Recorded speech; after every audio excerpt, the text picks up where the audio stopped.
Pemirsa, terkait kisru penonaktifan kepesertaan BPJS Kesehatan, DPR dan pemerintah sepakat layanan penerima bantuan iuran dibayar dalam 3 bulan. Ya, DPR dan pemerintah juga sepakat BPJS Kesehatan aktif melakukan sosialisasi apabila terjadi penonaktifan kepesertaan penerima bantuan iuran.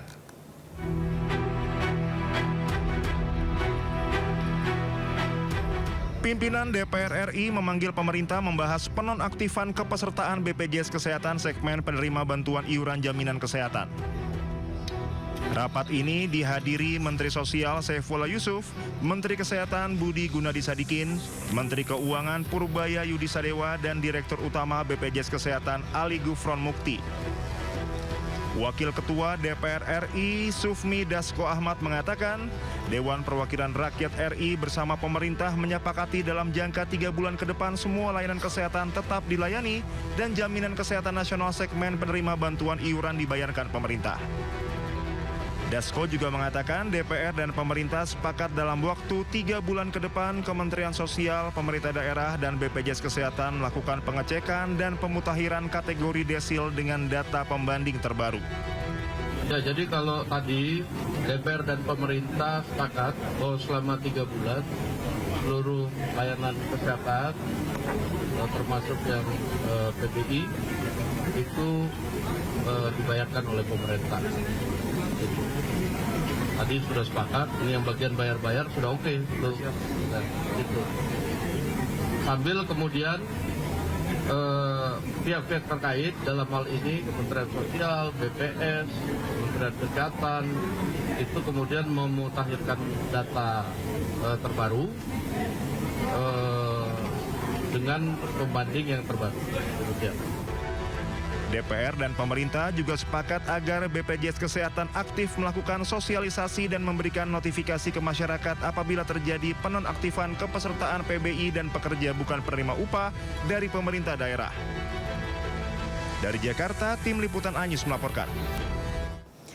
Pemirsa, usai pertemuan dengan pimpinan DPR, ada sejumlah hal yang disepakati oleh jajaran menteri yang hadir. Ya, Menteri Sosial Saifullah Yusuf minta rumah sakit tak menolak pasien kronis menerima bantuan iuran BPJS nonaktif. Yang kedua disepakati tadi untuk yang penyakit-penyakit kronis yang membutuhkan perawatan berkelanjutan seperti cuci darah, otomatis tidak boleh ditolak oleh rumah sakit dan langsung nanti pembiayaannya dibiayai oleh pemerintah.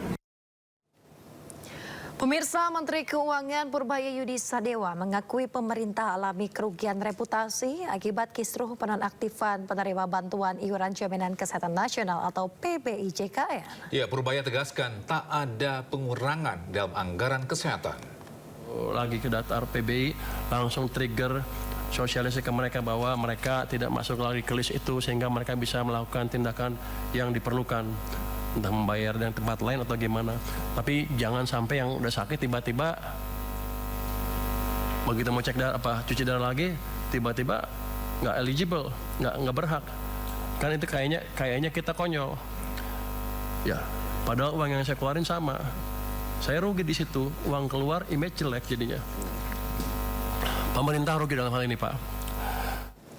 Menteri Koordinator Bidang Pemberdayaan Masyarakat Muhaimin Iskandar memastikan program pemutihan tunggakan iuran BPJS Kesehatan akan dilakukan dalam waktu dekat. Ya, target pelaksanaan pemutihan BPJS Kesehatan ini mundur dari sebelumnya yang ditargetkan bisa diterapkan di akhir tahun 2025. Pemirsa, Cak Imin menyebut saat ini pihaknya bersama dengan kementerian dan lembaga terkait masih melakukan penyempurnaan sistem tata kelola. Hal ini diperlukan untuk memastikan kebijakan pemutihan tunggakan BPJS Kesehatan dapat berdampak baik kepada masyarakat. Terkait kebutuhan anggaran pelaksanaan program yang mencapai 20 triliun rupiah, Cak Imin memastikan pemerintah masih perlu melakukan pemeriksaan lebih lanjut. Penyempurnaan sistem tata kelolanya sehingga pelaksanaannya betul-betul efektif, tidak ada moral hazard ya, kesalahan ataupun dinikmati orang yang tidak yang ingin meraup keuntungan. Targetnya sebelumnya kan akhir tahun, Gus. Berarti mundur. Ya, awal tahun ini insya Allah. Kedatangan jenazah Aldi Surya, putra pelajar yang tewas kecelakaan karena jalan berlubang diwarnai isak tangis keluarga. Informasinya usai jeda, tetaplah bersama kami.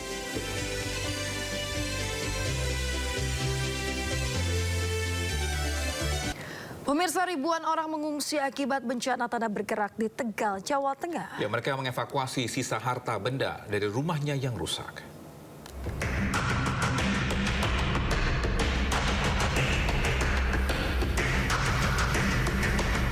Warga desa Padasari, Kabupaten Tegal, Jawa Tengah terus mengevakuasi harta bendanya pasca bencana tanah bergerak. Mereka mengangkut barang miliknya dengan motor atau mobil sewaan ke tempat yang lebih aman. Sementara perabot yang rusak terpaksa mereka tinggalkan di rumah yang telah hancur. Pemerintah Kabupaten Tegal saat ini tengah mengajukan izin penggunaan lahan milik perhutani untuk membangun hunian sementara bagi warga terdampak. Hingga kini, total ada 2.426 orang pengungsi dengan total 464 rumah rusak akibat bencana tanah bergerak. Nanti kami akan menggunakan lahan perhutani seluas 5 hektar karena rumah yang terdampak ada 464 rumah. Pengungsinya ada 2.426. Sehingga mengingat kondisi desa juga tidak mempunyai pokok, sehingga kami akan meminjam tanah perhutani untuk membuat huntara, hunian sementara. Tim Satgas Bencana akan segera menggelar rapat lintas sektor untuk menentukan titik relokasi yang aman dan layak huni. Saat ini terdapat 4 titik pengungsian terpusat serta pengungsian ditampung di rumah-rumah warga. Dari Tegal, Jawa Tengah, Unibar iNews melaporkan.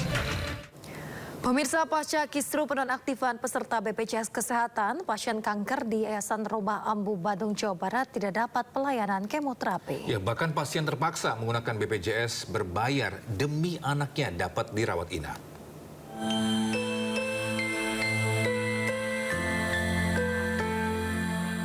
Setelah penonaktifan sepihak kepesertaan BPJS Afzal, seorang anak berusia 3 tahun penderita kanker di Kota Bandung, Jawa Barat tidak mendapatkan pelayanan kemoterapi lantaran rumah sakit menolak pendaftaran karena status BPI BPJS-nya nonaktif. Hingga kini, Afzal merupakan warga Garut ini berada di rumah singgah Yayasan Rumah Kanker Ambu dan belum menjalani pengobatan Wilms tumor atau kanker ginjal karena baru menyelesaikan pendaftaran BPJS kelas 3. Menurut orang tua Afzal, status BPJS sang anak baru aktif sebulan dan kaget setelah dinonaktifkan tanpa pemberitahuan.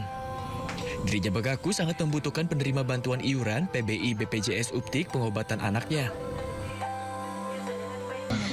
Perasaannya tuh kaget gitu ya, soalnya kan dede tuh masih panjang perjalanannya ya, belum kemo kan tertunda dulu karena operasi lagi gitu ya. Kemoterapi terus radiasi ya masih lama, menderita penyakit tumor Wilms, kanker ginjal, jadi dia perutnya membesar. Iya, ginjalnya udah diambil satu pas Desember tuh dioperasi. Itu kan padahal itu dede tuh BPJS-nya tuh baru aktif di tanggal 1 November aktifnya tuh. Ya makanya kata saya kaget, kok kan dede baru BPJS-nya kok bisa nggak aktif lagi gitu. Hingga saat ini rumah singgah Yayasan Rumah Kanker Ambu merawat 31 anak penderita kanker dan baru 1 anak yang terdeteksi nonaktif. Di sini semuanya kanker, leukemia dan tumor berbentuk tumor ada yang hinggap di leher atau di perut gitu. Semuanya pakai BPJS. Ini semua pakai BPJS yang dari pemerintah, yang PBI. Nah, saya juga takut ini ke depannya anak-anak AMU di-off-in ya, dinonaktifkan. Diharapkan pemerintah tidak sepihak menonaktifkan PBI BPJS lantaran fasilitas kesehatan tersebut sangat dibutuhkan oleh masyarakat yang kurang mampu. Dari Bandung, Jawa Barat, Ervan David, iNews melaporkan.